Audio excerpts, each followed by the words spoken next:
Hello hello. हाँ सुनना जी, कल होली और मैं की चाहूँ कि मोर से पहले तो कोई दूसरा रंग लगा तो अभी रात को ना फुल होली खेलो। फूल के संग होली खेलबो तका भगवान है इंसान में आंगनबाड़ी में जाके दाल भात खाए भला बस बनाए।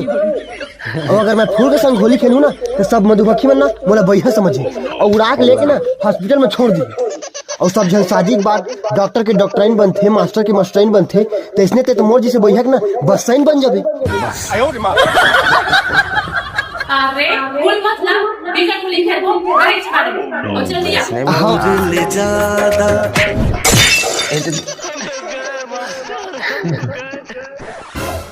मैं तोर जेठ नहीं भेजी जो ते धुरिया पाप पर था। मैं तोर गर्लफ्रेंड है अगर तोर पाप पड़ना ही है तो मोर दोनों गोला धर के पाप पर।